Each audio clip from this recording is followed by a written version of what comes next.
Hello, and welcome to another segment of the Coatesville Area Public Library's Oral History Project.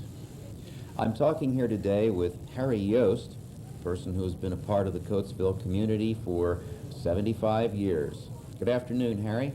Good afternoon. We're glad to have you with us as part of our Oral History Project. Thank you. Thank you very much.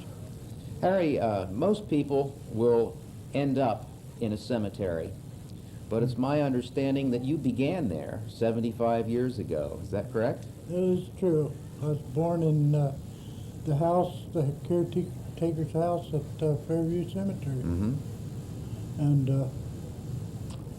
I guess I was there for about 5 years, till I was about 5 years old, till we moved on. But at the time, my dad was sort of caretaker of the grounds up there. Mm-hmm.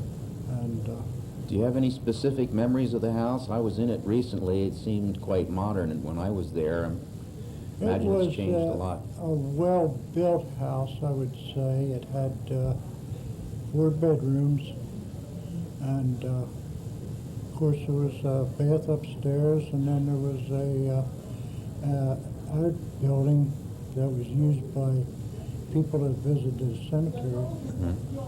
But had a nice size living room, and there was a small chapel also inside the building that people could come there before funeral on rainy days and say goodbye to the deceased. Mm-hmm. But it was a nice house, and we loved it there, but we had to move on. And where did you move to? We moved to Mortonville. That's about 6 miles, I guess, south of Coatesville. Mm-hmm.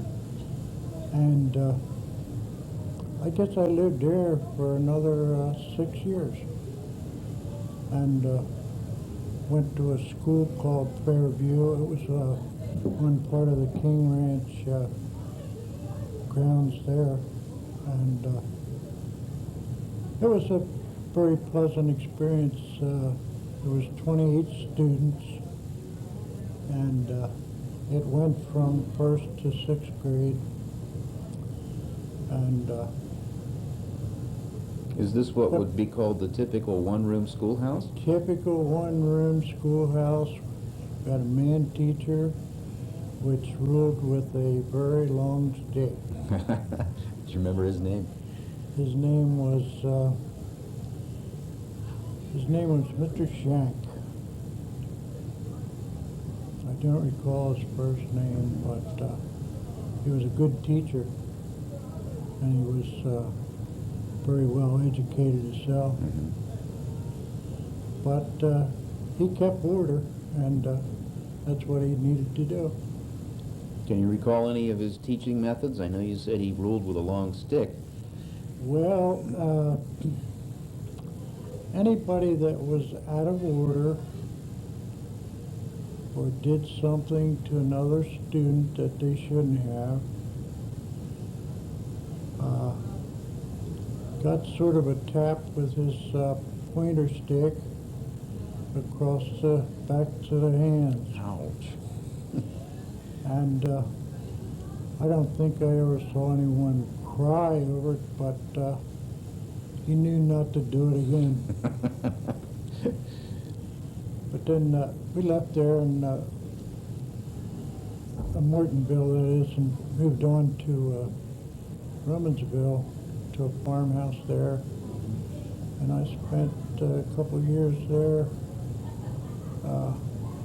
before we moved back to Coatesville again. Mm-hmm. So coming back into Coatesville, what was it like to be a teenager then, I guess you were, on the streets of Coatesville? Yes. Of course, everybody walked to school in town. You had your own route to go, to Main Street. We called it Main Street School then. Mm-hmm. And it was a grade school. And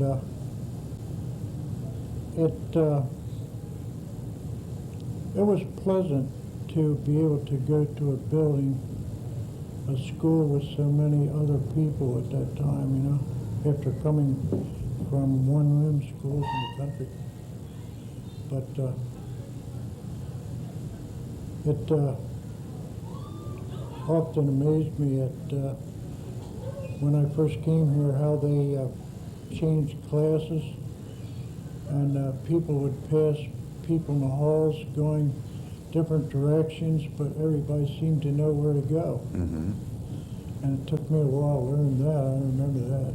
But I remember the high school plays we had, and I took part in a couple of those.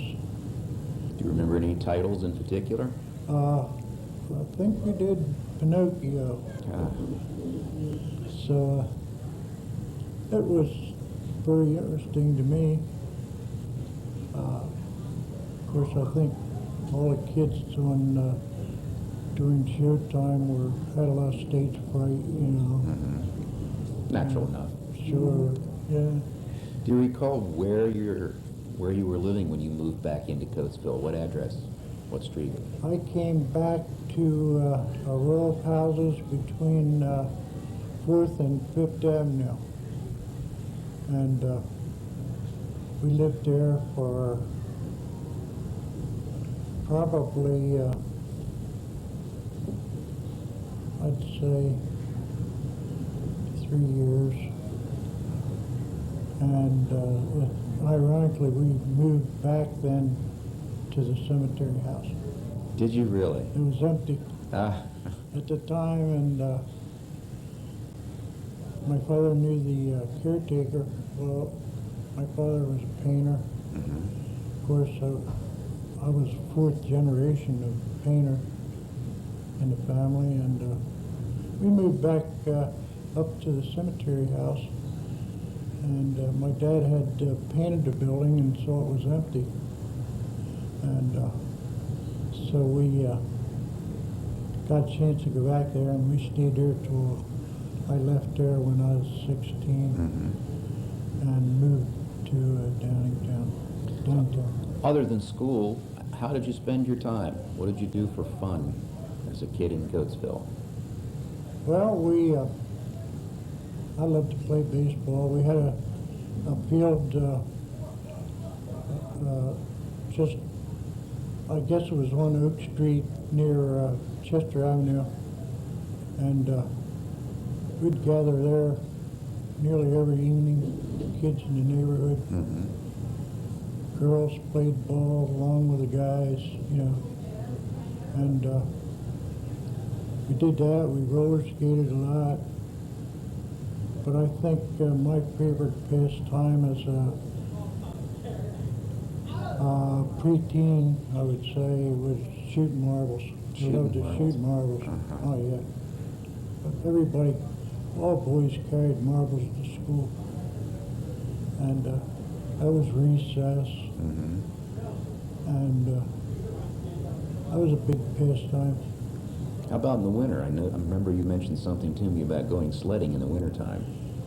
We sledded. Several streets were blocked off. 8th Avenue was blocked off for sledders, and sometimes Chester Avenue would be blocked off. 5th Avenue could be blocked off for sledders. I think you mentioned Virginia Avenue as well. Possibly, yes. Virginia Avenue. It depended where the best snowfall was, or the ice that, you know, provided good sledding. Yeah, that was a lot of fun too. But outside of that, kids, I don't know, back then seemed to relate to each other more. They were able to get together and be together on friendly terms more, I think, then. And it sure was a big help, I think, to parents to know that wherever your children were, they were safe, you know, that they wouldn't be harassed or molested, more or less, you know, Sure. by strangers. So, Well, Harry, you mentioned that you were a fourth-generation painter. And of course, that means a house painter. But I want everyone to know that paint has been a very integral part of your life in more ways than one. You're also quite an accomplished artist as well. And I know that you have done a lot of paintings of covered bridges.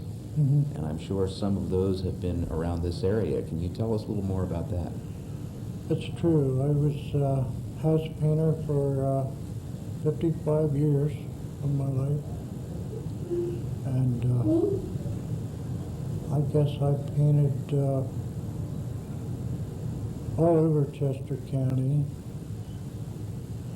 down into Delaware, other counties, Bucks County, you know, some rather large buildings. We did both residential and commercial buildings, water towers, several things like that. But anyhow, I had dabbled a little bit in high school, and I enjoyed what I was doing because it was a new outlet for me, you know, growing up. And I spent many hours after homework, after dinner, just drawing, copying comic papers and whatnot. So then I got to be able to paint. My father bought me paints and brushes and stuff, things that was necessary. Excuse me. And so then, after I was old enough to go into service, I forgot about it. Seemed sort of immature, childish, maybe. So I gave that up, and when I came back from the service, unfortunately, well, we had to stay where we were for 30 months, both North Africa and Europe. But one good thing about it was I was able to meet my brother over there. He was also in the Army, and he was stationed at Nuremberg for the trials. So I got to stay 6 months after the end of the war, and we were able to spend time together. But when I came back, of course, you know, you wanted a family and good job and The American dream. that's right. So we came back, and my brothers and I all started to work together again, painting. Employed by your father. Yes, Yes. and grandfather. He was still active. And so we got a contract temporarily with King Ranch, which was owned at that time by the DuPonts,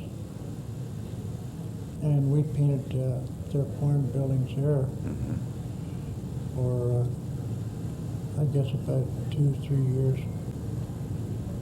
So then we landed a contract with Pepperidge Farm Bakery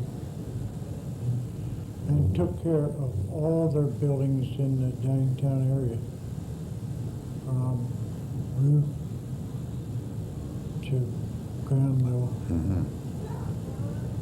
And we had a contract there for 35 years. And but then as time went on, I wanted to paint pictures again. I needed another out, you know, something to The artistic bug bites again. didn't it? So we went off shopping. My wife thought it was time I painted again. So we got the material we needed, and that was about 15 years ago. I started back painting again, and I've enjoyed it ever since. I don't think there's a day goes by that I don't paint for at least an hour, 2 hours. Mm-hmm. And I may have 125, 130 pictures at my home right now. But fortunately, I'm able to move a good bit of my things, and it's a big help to a man that's retired. I'm sure it is. But things to remember in Coatesville was, I think when I saw Scott High School being built. That was in the 30s, right? Back in the 30s, yeah. It probably was the biggest structure I had ever seen being built at that time. And we were awed at the beautiful building, and so I wound up being one of the first 10th graders to enter that school. To attend Scott. Mhm. Mm-hmm. But things I remember about Coatesville was the trolley cars and the hustle bustle in town on Saturday evenings. The trolleys, were they electric or horse-drawn? They were electric trolleys. And I remember my mother taking my sister and I to Lancaster on a trolley that left First Avenue. And we went one time to Carasone Park. I think that's the name of the park in Lancaster.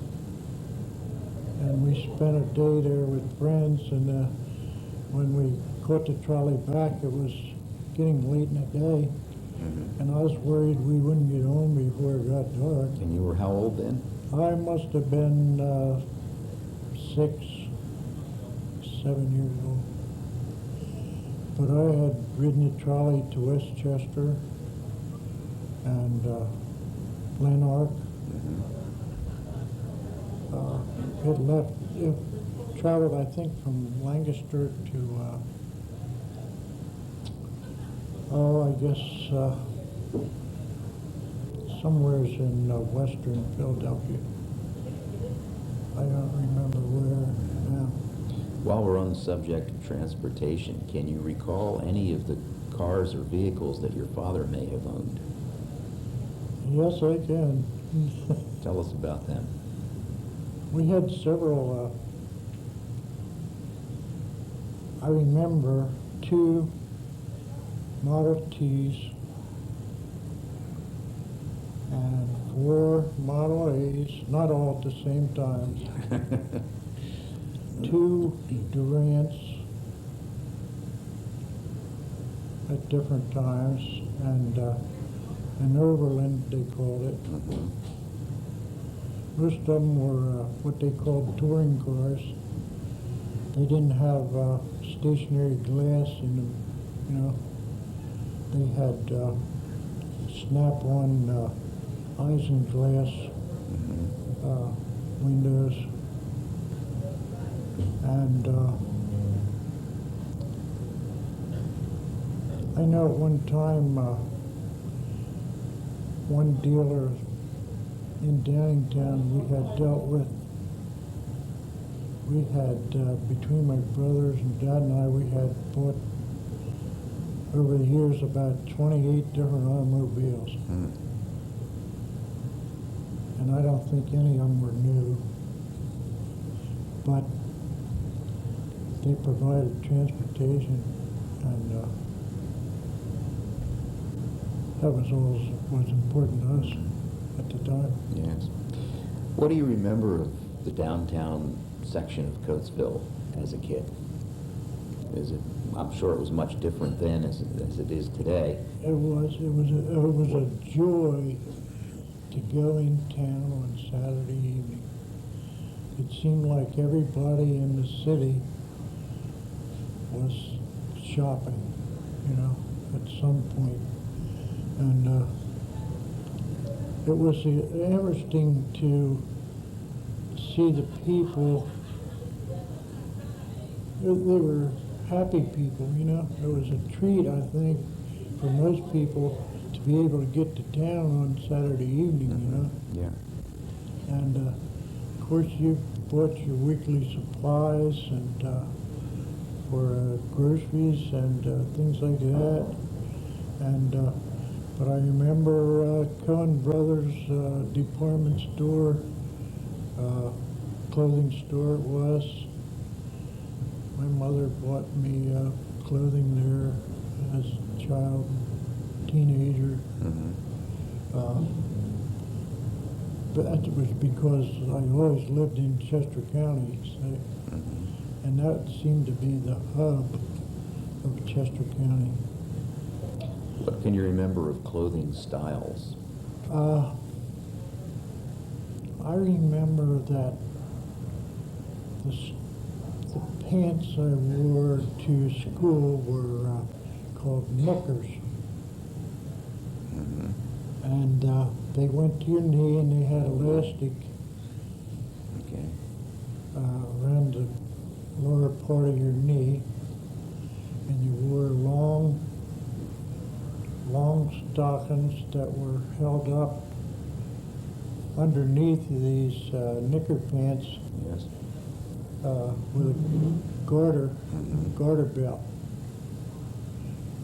And I think most boys then wore ankle-top shoes. And of course, all kids had to have a cap, as it was called.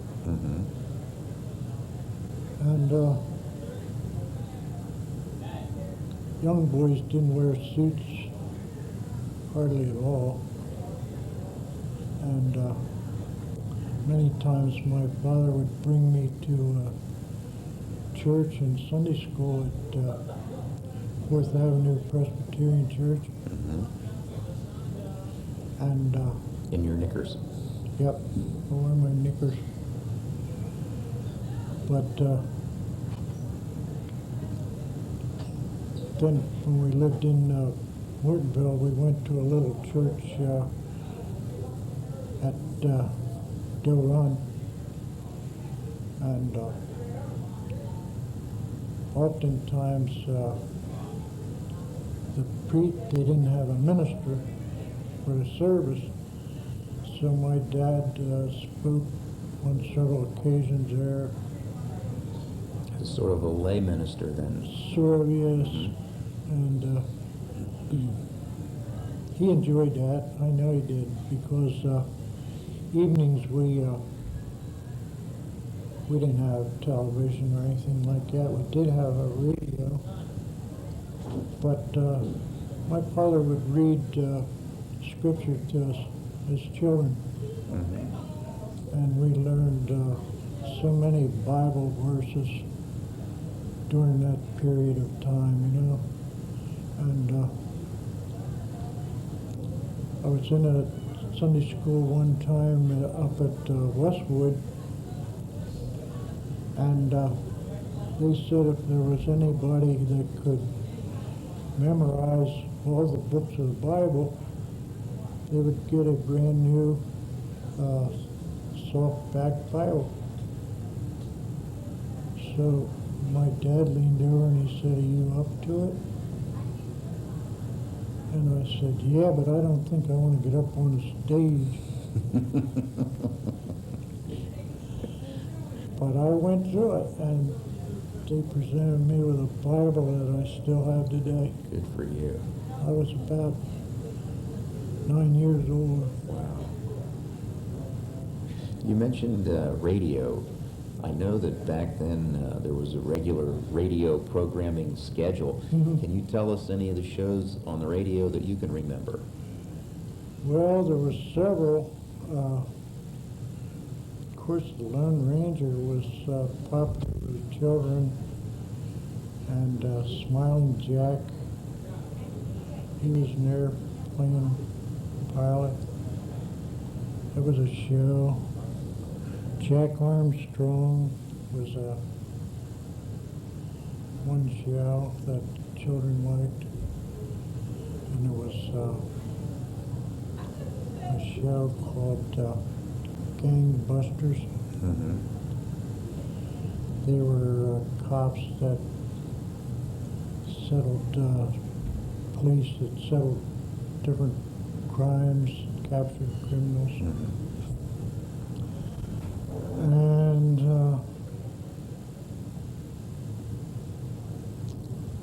I can't remember too many of those. Any musical programs?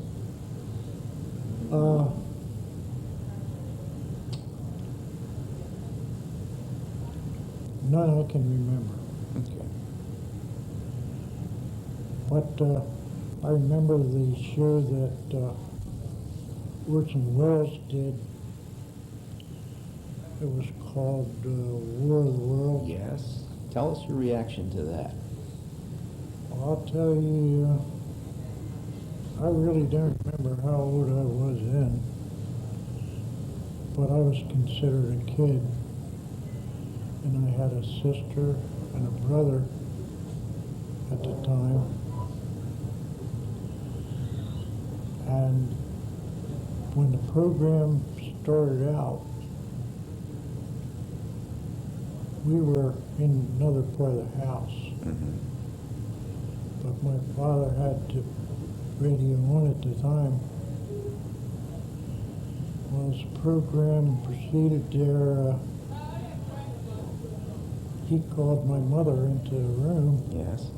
into the living room, and we, of course, all followed her, into the living room. And he said, "Listen to this, listen to what's happening." Well, it was a fictitious story, but the whole country went bizarre. I'll tell you, it was some places panic. Mm-hmm. Because he had, in the program, they had seen this this vehicle from space land in Jersey, and these aliens were getting out of the vehicle and proceeding into a town that seemed to be well known in Jersey. Well, my mother kept saying, "Well, what are we going to do? What will we do if they come here? These Martians or whatever." Yes. So she kept running to window and looking out on the street to see if any cars were leaving town, out of town, Mm-hmm. So finally, my dad went down to a neighbor's that had a telephone, and he called my grandfather and asked him if he heard the program.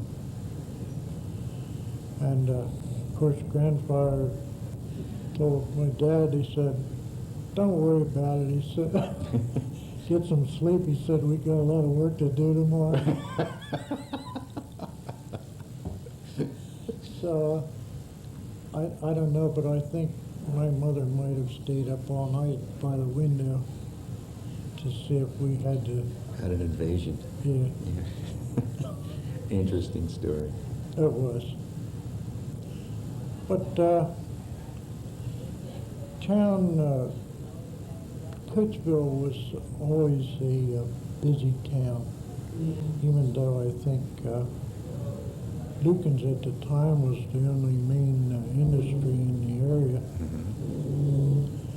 But there was so many men were self-employed, and that was a big boost to the economy.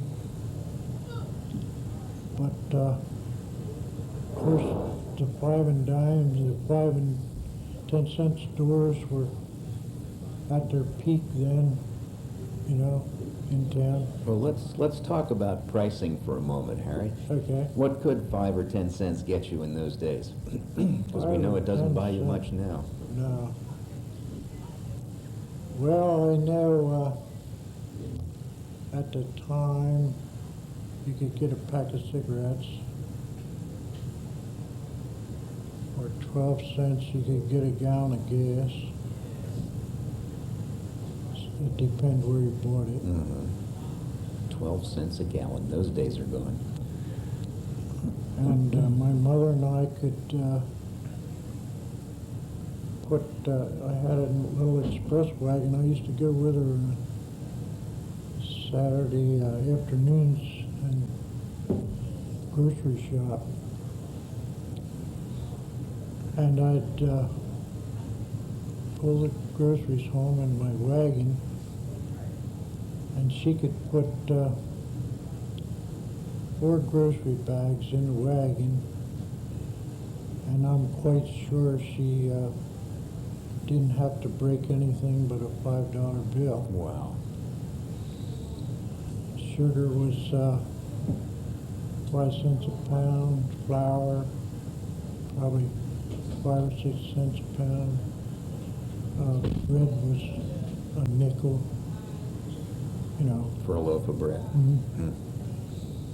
So you could do weekly shopping for 4 people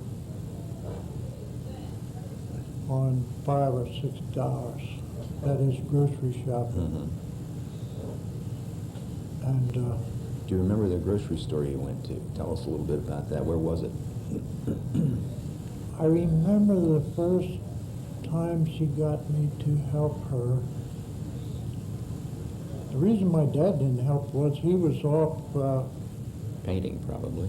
hunting work. He would travel as far as Philadelphia, you know, and be gone maybe a week or so at a time. But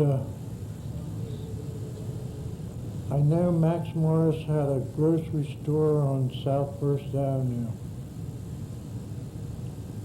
and everybody knew Max.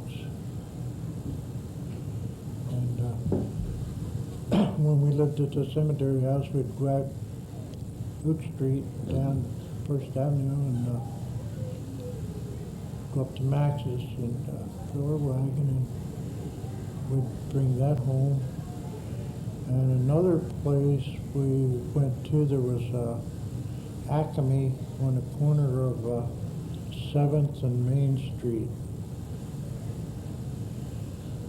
And we'd buy groceries there sometimes. That's when we lived in town. But fortunately, my dad had another automobile when we lived in the country, and he could bring Mother into town for groceries. They'd come about twice a month, I guess, into town.